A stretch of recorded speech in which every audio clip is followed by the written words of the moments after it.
Shalom Bapak Ibu yang dikasih Tuhan, puji nama Tuhan, kembali kita datang beribadah bersama-sama dan kita sama-sama akan mendengarkan kebenaran firman Tuhan di ibadah pada siang hari ini. Sebelum kita mendengarkan kebenaran firman Tuhan, mari kita satukan hati kita sama-sama berdoa. Mari kita satukan hati kita berdoa.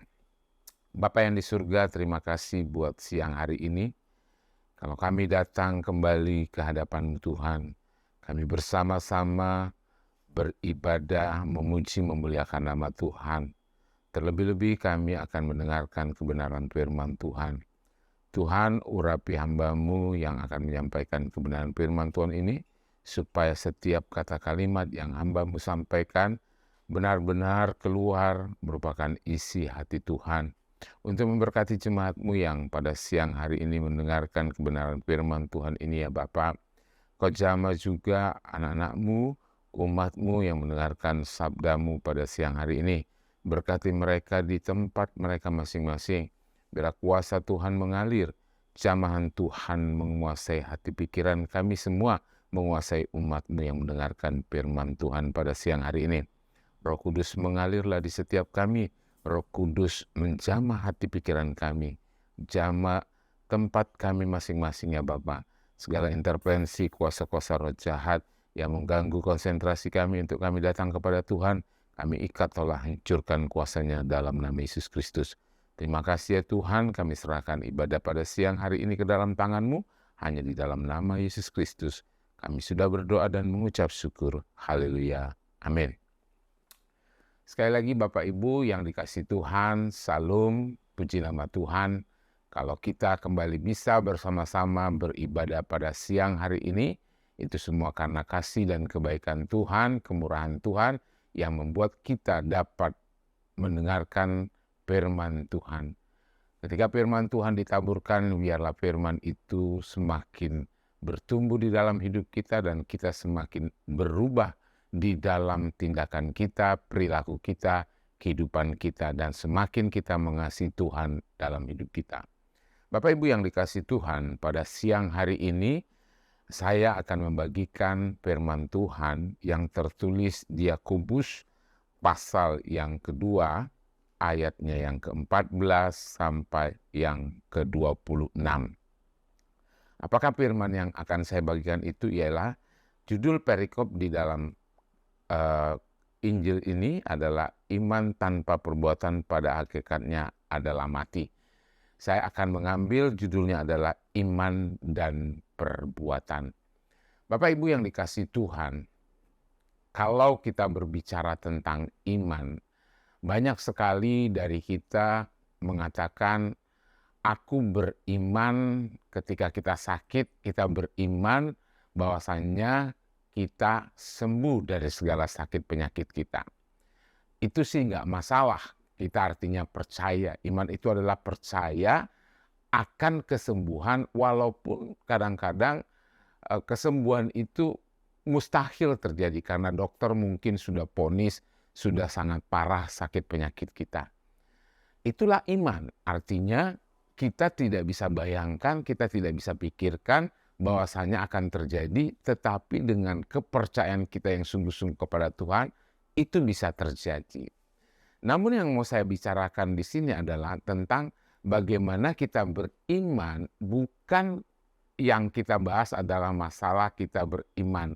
Kita memiliki rumah, kita beriman, kita sembuh dari sakit penyakit, kita beriman, kita mendapatkan pekerjaan yang sesuai dengan apa yang kita cita-citakan atau yang kita harapkan, kita mendapatkan apa yang merupakan harapan dan keinginan kita.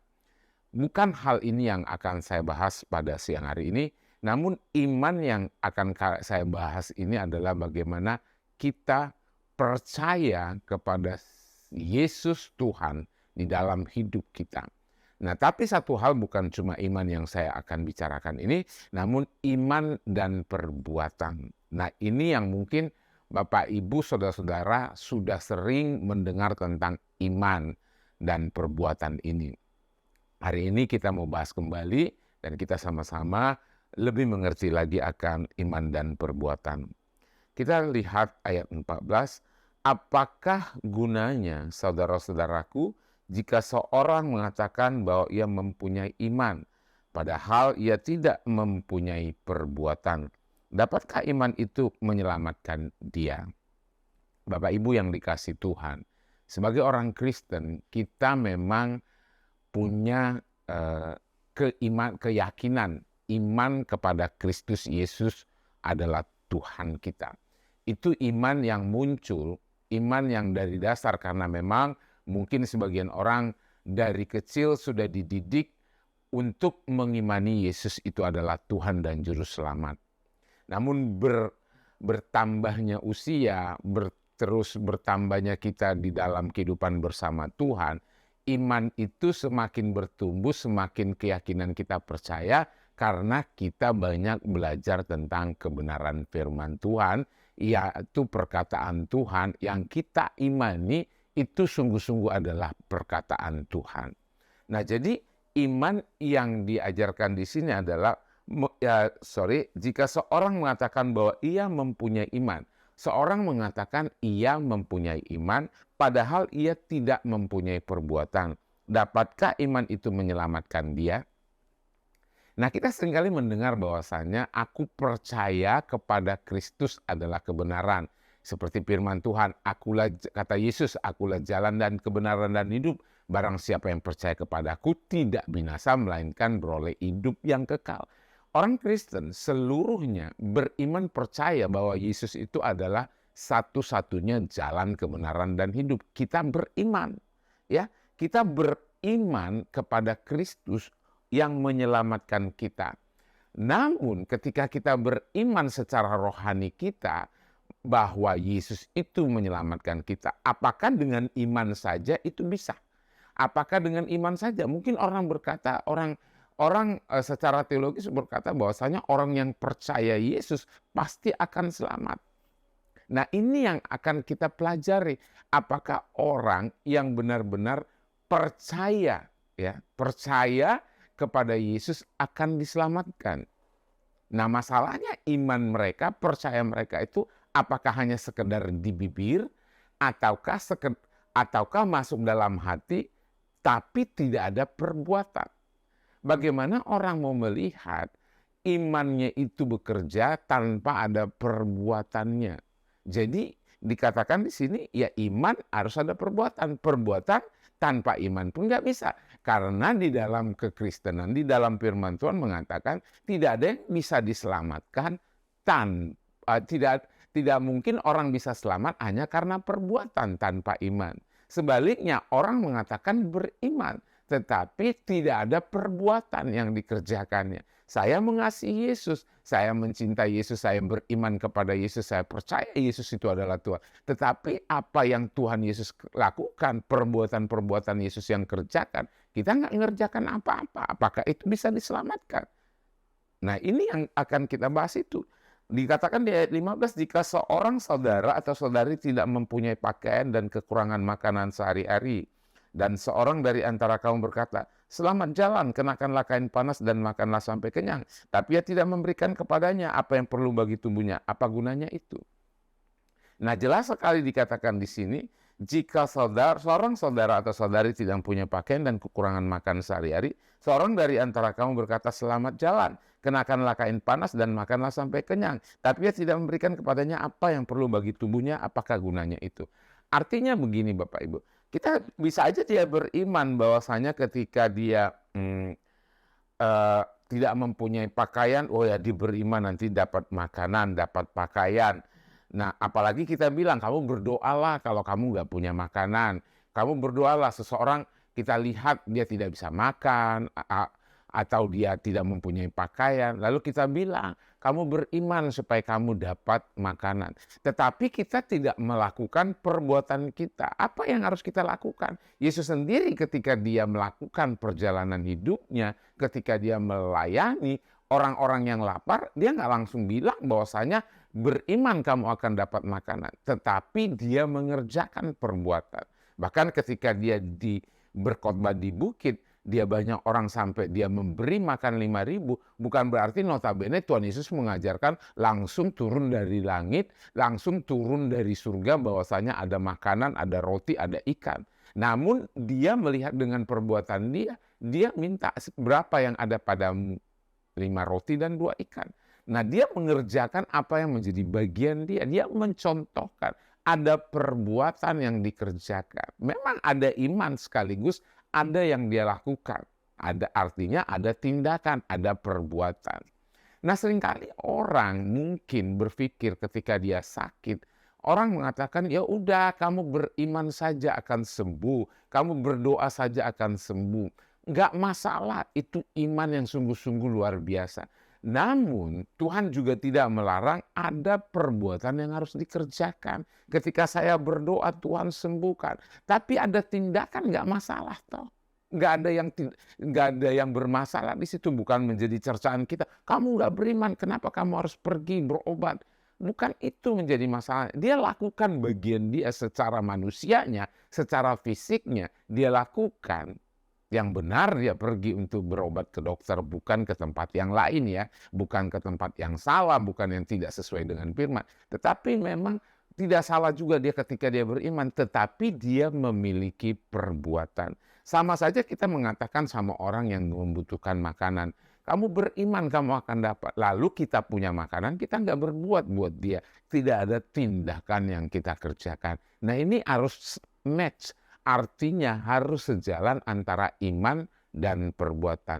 Iman tanpa perbuatan, perbuatan tanpa iman. Ini harus dua hal yang benar-benar sejalan. Tanpa iman ada perbuatan, orang yang berbuat baik pun, orang yang melakukan perbuatan tanpa iman pun tidak bisa diselamatkan. Hanya iman menyelamatkankah? Tidak. Harus ada perbuatan, karena dari mana orang bisa melihat imannya kepada Kristus tapi tidak ada perbuatannya. Ayat 17 demikian juga halnya dengan iman. Jika iman itu tidak disertai perbuatan, maka iman itu pada hakikatnya adalah mati.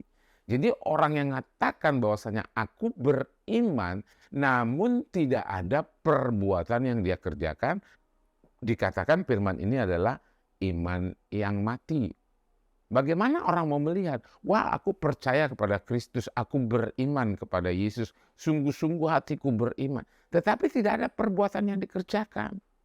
Sama seperti gini, aku percaya kepada Yesus Tuhanku dan menyelamatkan aku. Aku percaya dia mati di kayu salib, dia bangkit akan menjemput orang yang percaya kepadanya. Itu iman dia. Tetapi apa yang dia kerjakan di dalam hidupnya?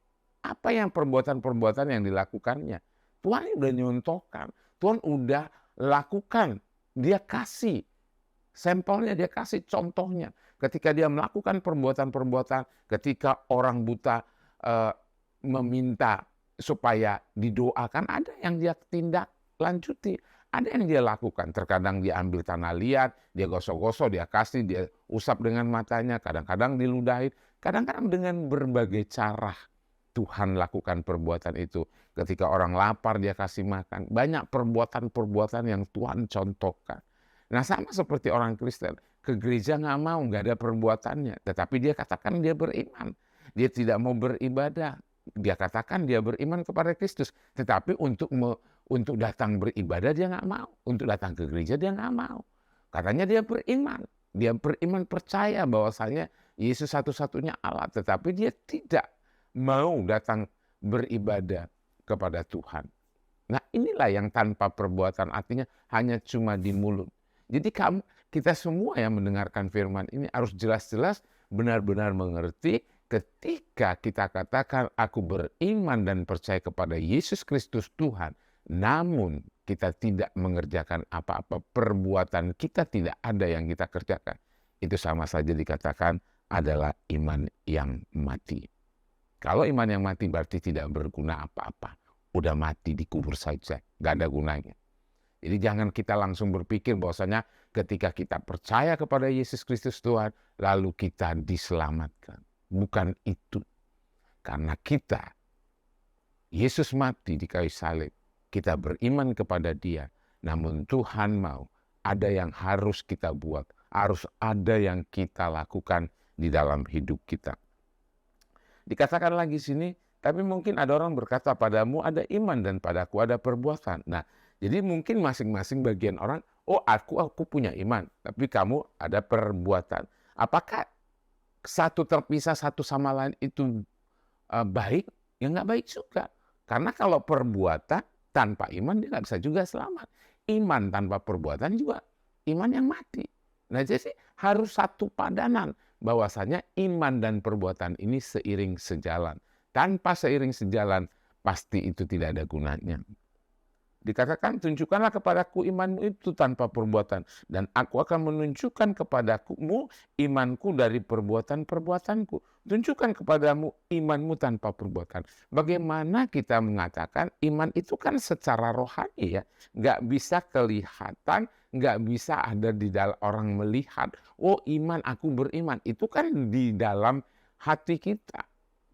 Tapi kalau perbuatan itu dilihat orang. Jadi yang memang orang melihat itu adalah dari perbuatan kita. Sejauh apa kita beriman kepada Kristus lewat perbuatan kita. Makanya cenderung orang banyak yang mengatakan seringkali menyalahgunakan kata-kata iman kepada Kristus, namun gak ada yang dikerjakan apa-apa. Ya percuma, mati, iman yang mati, gak ada gunanya. Tapi kalau kita kerjakan apa yang menjadi bagian kita, kita sudah beriman. Saya sangat percaya orang yang beriman kepada Kristus pasti mengerjakan apa yang Yesus perintahkan dalam hidupnya. Yesus mengajarkan apa? Yesus mengajarkan berdoa. Yesus mengajarkan berpuasa. Yesus mengajarkan kita mengasihi orang. Kasihilah sesamamu manusia. Ya, pertama kasihlah Tuhan Allahmu, kasihlah sesamamu manusia. Yesus mengerjakan apa lagi? Menyembuhkan, pelayanan, baik orang miskin. Siapa aja dia layani, orang yang sakit dia rangkul, orang yang menderita dia rangkul. Itulah bagian-bagian kita. Buat apa Yesus capek-capek datang ke dunia ini? Dia adalah contoh, dia adalah teladan kita. Dia yang mencontohkan segala apa, betapa singkatnya dia untuk melakukan itu. Supaya apa? Kita mengerti banyak hal mengenai pengajaran. Yesus itu banyak, jabatannya sangat banyak. Kita semua tahu dia adalah guru, dia adalah imam, dia adalah rasul, dia adalah semua jabatan yang dia miliki. Semua. Karena dia memang adalah Tuhan di dalam hidup kita. Jadi sebenarnya gampang saja Bapak Ibu yang dikasih Tuhan. Ketika kita beriman kepada Tuhan Yesus, tetap kita mengerjakan apa perbuatan-perbuatan, baik kepada sesama kita manusia. Sampai sebegitulah tandanya iman kita kepada Tuhan. Dikatakan lagi di ayat 19, engkau percaya bahwa hanya ada satu Allah saja, itu baik. Tetapi setan-setan pun juga percaya akan hal itu dan mereka gemetar. Nah, kita bayangkan di sini, kalau kita hanya cuma bicara tentang iman tanpa perbuatan, kita lihat, setan pun percaya Yesus itu Tuhan. Dia percaya loh. Apakah setan masuk surga? Nggak mungkin. Apakah setan diselamatkan? Nihil kan rasanya. Nah jadi artinya di sini dicontohkan. Setan-setan pun percaya. Setan-setan pun beriman dikatakan. Engkau percaya bahwa ada satu Allah saja, itu baik. Tetapi setan-setan pun juga percaya karena itu dan mereka gemetar. Ya. Mereka percaya, tetapi mereka tahu bahwasanya mereka itu tidak akan diselamatkan. Makanya bukan karena masalah percaya orang diselamatkan, tetapi harus ada dua hal tadi, iman dan perbuatan. Perbuatan tidak membawa orang menjadi selamat, tidak menyelamatkan. Karena orang seberapapun baiknya dia melakukan yang terbaik buat sesama, dia memberi sesama, dengan segenap hati dia melayani sesama, dengan segala apapun dia lakukan untuk sesama. Apakah dia selamat? Nggak selamat kalau dia nggak percaya Yesus, karena Tuhan Yesus katakan, akulah jalan kebenaran. Barang siapa yang tidak percaya padaku akan binasa. Nah, jadi setan pun percaya Yesus Tuhan, tetapi dia tidak melakukan perbuatan-perbuatan seperti yang Tuhan lakukan. Nah, jadi ini yang harus kita benar-benar melekat. Oh iya ya, aku nggak mau sama dengan setan. Aku percaya tapi aku nggak ngerjakan. Aku mau, aku percaya, aku mengerjakan. Orang yang di dunia ini, dia melakukan perbuatan baik.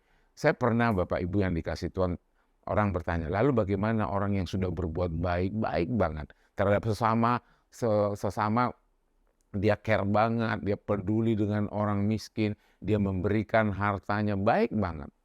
Kita secara manusianya lihat baik banget. Apakah itu selamat?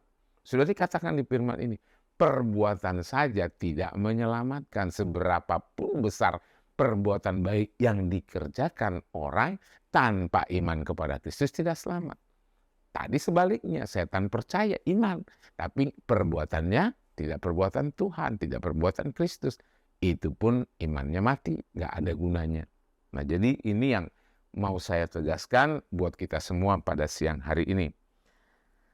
Hai manusia, ayat 20, yang bebal, maukah engkau mengakui sekarang bahwa iman tanpa perbuatan adalah iman yang kosong? Iman tanpa perbuatan adalah iman yang kosong. Nah, jadi 0 kosong. Jadi iman tanpa perbuatan hanya beriman saja, tidak ada menghasilkan apa-apa. Saya sangat percaya kita ditempatkan, kita ada di dunia ini. Ada satu visi, ada misi yang Tuhan inginkan dalam hidup kita. Mungkin berbagai orang berbeda-beda, tetapi tujuan Tuhan adalah hidup kita untuk kemuliaan bagi nama Tuhan. Hidup kita lakukan untuk kemuliaan bagi nama Tuhan.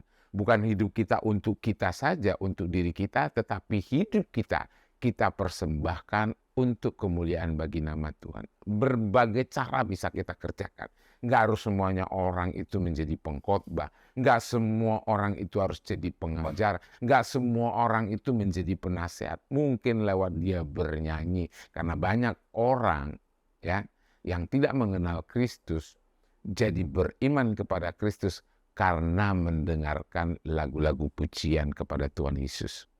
Itu satu. Bisa saja lewat talenta kamu itu adalah kamu bermain musik. Lewat musik yang kita mainkan, kita persembahkan kepada Tuhan. Orang mendengar bisa bertobat dan percaya kepada Kristus. Itu lewat musik.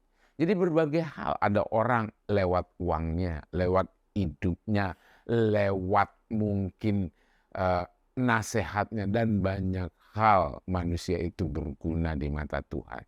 Sekecil apapun bagian kita kerjakan, kita lakukan, itulah perbuatan.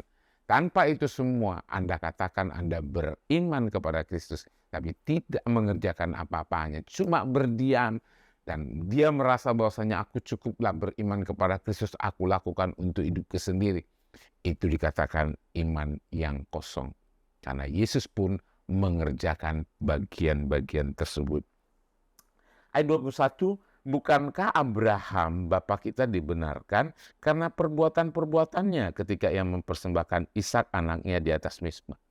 Nah, Yakobus di sini berbicara tentang contoh Abraham.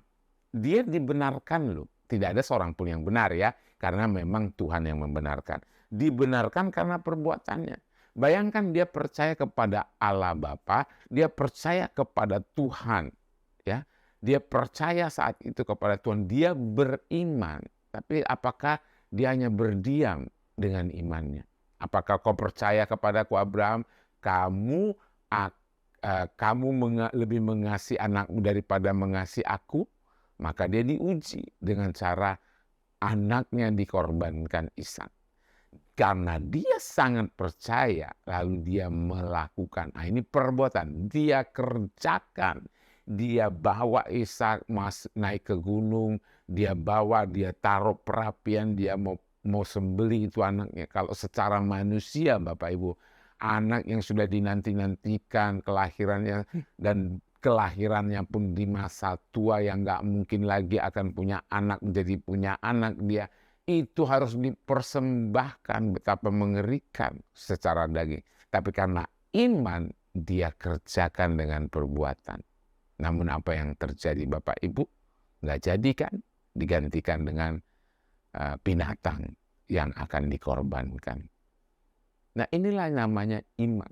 Begitu juga dikatakan ketika yang persembahkan Isa anaknya di atas mezbah, itu kan sebuah iman dengan perbuatan yang sungguh-sungguh. Ya, nggak ada yang bisa seperti iman Abraham seperti itu. Mungkin kalau diperhadapkan kepada bapak-bapak ya saat ini, anak satu-satunya harus dipersembahkan, dikorbankan, bisa nggak? Mungkin nggak bisa. Aduh, mengerikan, atau aduh, nggak mungkin lah. Tetapi iman Abraham punya iman yang sungguh-sungguh. Dia kerjakan, dia lakukan perbuatan. Kamu lihat ayat 22 bahwa iman bekerja sama dengan perbuatan-perbuatan, dan oleh perbuatan-perbuatan itu iman menjadi sempurna. Nah, inilah yang dikatakan iman saja nggak cukup, perbuatan saja tanpa iman nggak cukup, namun iman dan perbuatan satu hal yang digandeng terus, itu menjadi iman yang sempurna. Makanya dikatakan iman yang sempurna, iman yang disertai dengan perbuatan. Tanpa perbuatan, iman itu adalah iman yang kosong, iman yang mati. Dengan jalan demikian, ayat 23, genaplah nas yang mengatakan, lalu percayalah Abraham kepada Allah, maka Allah memperhitungkan hal itu kepadanya sebagai kebenaran. Karena itu Abraham disebut sahabat Allah. Bapak Ibu yang dikasihi Tuhan, kita garis bawahi bagian dari teks ini, karena iman dan Abraham mengerjakan, diperhitungkan hal itu kepada Abraham sebagai kebenaran. Nah, jadi kalau sudah itu kan dikatakan sempurna. Memang kita masuk kesempurnaan ketika sudah ke dalam hidup dalam kebenaran. Yang bisa melihat Allah, yang bisa masuk ke dalam kerajaan Allah adalah orang yang hidup dalam kebenaran. Tanpa kebenaran tidak akan bisa melihat Allah. Bagaimana kita menjadi kebenaran? Udah diperhitungkan, memang tidak bisa kita benar, tapi diperhitungkan menjadi sebuah kebenaran oleh Tuhan kepada Abraham. Dan begitu juga kepada kita. Kita diperhitungkan apapun yang kita kerjakan, sekecil apapun bagian kita di dalam hidup kita ini sebagai manusia terhadap sesama manusia, Tuhan perhitungkan. Bukan harus menjadi pendeta yang besar, bukan menjadi gembala yang besar, bukan menjadi gembala, bukan menjadi pengkhotbah. Bukan itu. Tuhan tidak mencatat harus menjadi ini. Tetapi Tuhan katakan, lakukan menjadi bagian diri kita masing-masing. Saya percaya kita dibentuk, kita diproses sedikit demi sedikit. Mungkin ada yang orang langsung, oh suaranya bagus. Itu mengalami proses, saya yakin. Dia mengalami proses ketika dia mau melayani Tuhan lewat suaranya. Lewat musik yang tadinya taunya sedikit, lama-lama ketika kita mau dibentuk, kita akan menjadi alatnya Tuhan untuk kemuliaan bagi nama Tuhan dan mempersembahkan yang terbaik bagi Tuhan. Banyak hal. Di dalam diri saya sendiri, Bapak Ibu yang dikasih Tuhan, saya banyak hal yang gak bisa sebelumnya. Tetapi ketika mau diproses, dibentuk terus, hal yang tidak bisa tadi menjadi bisa, dan bahkan setiap hari sentiasa menjadi lebih baik. Kita persembahkan hidup kita, apapun bagian kita. Makanya dikatakan karena itu Abraham disebut sahabat Allah. Sungguh luar biasa ya, selain mungkin Nuh jadi sahabat Allah, sahabat karibnya Allah, Abraham juga sahabatnya Allah. Kalau namanya sahabat, wah kita tahu sendiri, kalau orang bersahabat, apa yang menjadi isi hati sahabat kita diberitahu. Sama seperti itu juga kita memberitahu isi hati kita kepada sahabat kita. Karena namanya sahabat, sudah tahu sama tahu. Sudah sangat detail tahu sama tahunya di dalam persahabatan. Makanya kalau udah sahabat Allah sangat dekat. Apa maunya kita, apa maunya sahabat kita tahu. Namanya bersahabat. Kalau hanya teman, hanya sekedar tahu, say hello, hanya sekedar wah kenal, habis itu ya udah. Tapi kalau sahabat sampai kadang-kadang yang namanya sahabat bisa tidur bersama-sama, bisa ngobrol sepanjang hari, bisa apapun curahan hati diobrolin. Nah, itu namanya sahabat. Jadi kalau kita merasakan bahwasanya kita sudah bersahabat dengan Allah, ini yang kita kerjakan. Kita sangat rindu sama sahabat kita. Kita berteman dengan, kita bersahabat dengan seseorang, apalagi dengan Tuhan, yang namanya sahabat dengan Tuhan, kita curhatin apa yang menjadi isi hati kita. Tuhan, aku sedang begini, ngapain pun aku lagi begini. Namanya sama sahabat setiap hari, mungkin aja kalau zaman sekarang teleponan, kita bilang, wah aku lagi sini, sahabat kita pun bertanya. Jadi Tuhan dengan kita saling ada komunikasi yang sangat-sangat intens setiap hari. Nah ini yang disebut sahabat. Ayat 24, jadi kamu lihat bahwa manusia dibenarkan karena perbuatannya dan bukan hanya karena iman. Garis bawahi kembali. Jadi kamu lihat bahwa manusia dibenarkan karena perbuatannya dan bukan hanya karena iman. Jadi dibenarkan karena perbuatannya, bukan hanya karena iman. Tetapi tidak cukup hanya perbuatannya saja. Harus beriman kepada Kristus Tuhan. Tanpa itu pun tidak bisa dimenang. Karena manusia tidak bisa diselamatkan dengan perbuatannya. Karena perbuatan manusia yang sesuai dengan kehendak Allah itu belum cukup. Gak bisa manusia ini melakukan perbuatan sejauh apa. Tetapi ada yang dia kerjakan, Tuhan perhitungkan. Ada yang manusia lakukan, Tuhan perhitungkan. Sehingga kita jadi dibenarkan. Bukan kita benar, tetapi kita dibenarkan. Nah, kalimat dibenarkan adalah tindakan Allah kepada manusia. Kita dibenarkan. Bukan kita benar, tapi Tuhan memberikan kebenaran itu kepada kita sebagai tindakan karena kita lakukan perbuatan. Dikatakan lagi Bapak Ibu ayat yang 25, bukankah demikian juga Rahab pelacur itu dibenarkan karena perbuatan-perbuatannya ketika ia menyembunyikan orang-orang yang suruh itu di dalam rumahnya lalu menolong mereka lolos melalui jalan yang lain. Bapak Ibu yang dikasih Tuhan, sebenarnya kalau dari kalimat Rahab sang pelacur, kalau kita berkata mungkin orang dunia, nggak mungkin lah orang pelacur itu bisa diselamatkan, nggak mungkin lah dia beriman, nggak mungkin lah dia melakukan. Dia lakukan perbuatannya. Karena apa? Dia mendengarkan perintah. Dia mendengarkan apa yang Tuhan perintahkan lewat orang lain. Jadi dia mengerjakan bagian dia. Dia mengerjakan apa yang Tuhan rencanakan ketika terjadi cerita yang Rahab sang pelacur ini kepada orang yang disembunyikan pengintai. Karena ada sesuatu tujuan Tuhan. Tuhan mau pakai dia, tapi dia mengerjakan. Dia bala melindungi, bahkan melakukan perbuatan-perbuatan yang sesuai dengan kehendak Tuhan. Walaupun mungkin orang dunia, wah itu kan salah dong menyembunyikan orang yang dikejar-kejar. Tetapi siapa yang tahu? Tuhan yang paling tahu yang dikerjakan Rahab adalah suatu perbuatan yang benar-benar dikerjakan. Dia tidak membantah. Dia tetap mengerjakan sehingga dia mendapatkan keselamatan, bahkan seluruh isi keluarganya pun diselamatkan. Ya. Sebab seperti tubuh tanpa roh adalah mati, demikian jugalah iman tanpa perbuatan-perbuatan adalah mati. Jadi Bapak Ibu yang dikasih Tuhan, ini bicara tentang bagaimana iman kita, perbuatan kita di dalam hidup kita.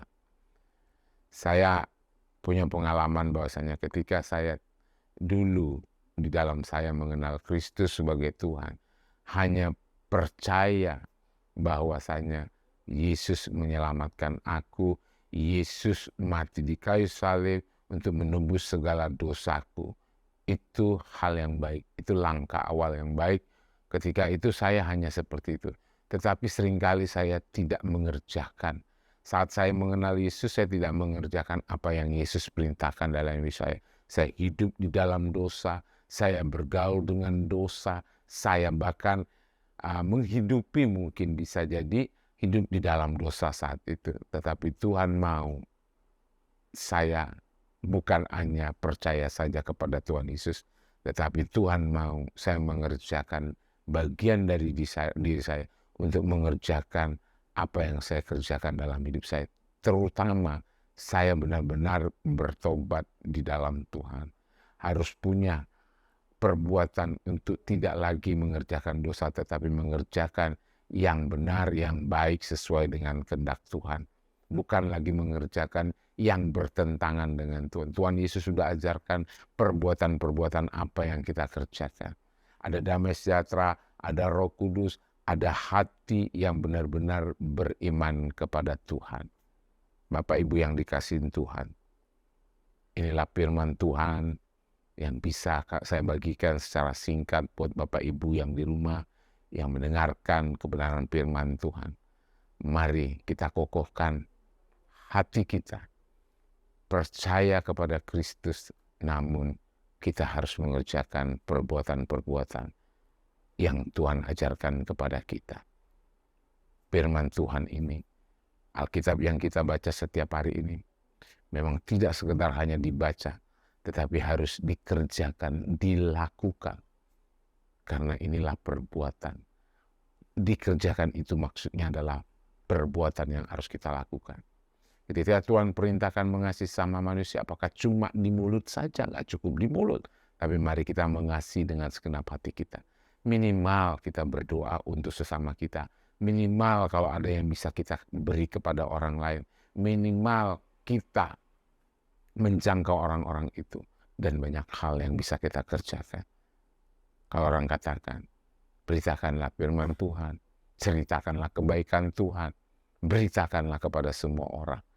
Makanya Tuhan berkatakan, beritakanlah mulai dari Yudea, Samaria, bahkan nanti sampai ke ujung bumi. Itu perbuatan kita. Karena kita sudah beriman sungguh-sungguh kepada Tuhan kita, Yesus Kristus, Tuhan dan Juru Selamat kita. Bapak Ibu yang dikasihi Tuhan, teguhkan hatimu, kuatkanlah terus, bacalah firman, berdoalah, kita menjadi sahabat Allah. Dengan menjadi sahabat Allah, kita semakin tahu apa yang Tuhan inginkan di dalam hidup kita. Demikian juga kita tahu apa yang Tuhan inginkan dalam hidup kita. Karena itulah sahabat, saling mengetahui apa yang menjadi kerinduan masing-masing. Bapak Ibu yang dikasihi Tuhan, biarlah firman ini, firman yang memberkati kita semua. Terutama saya juga, kita semua diberkati Tuhan. Semakin maju di dalam Tuhan, semakin berapi-api di dalam Tuhan, semakin berkobar di dalam Tuhan, dan terus melayani Tuhan dengan semangat yang baru, semangatnya Roh Kudus yang diberikan kepada kita. Karena kita percaya dengan iman kita terus kepada Tuhan Yesus Kristus, disertai dengan perbuatan yang kita kerjakan selama kita hidup, kita akan menerima bagian keselamatan. Kita dibenarkan. Dan kita menjadi sahabat Allah. Itu saja firman Tuhan yang bisa saya bagikan pada siang hari ini. Biarlah firman ini tidak sekedar kita dengar, tapi terus bertumbuh, berakar, dan berbuah dalam hidup kita. Kita tutup firman Tuhan, mari kita satukan hati kita, kita berdoa.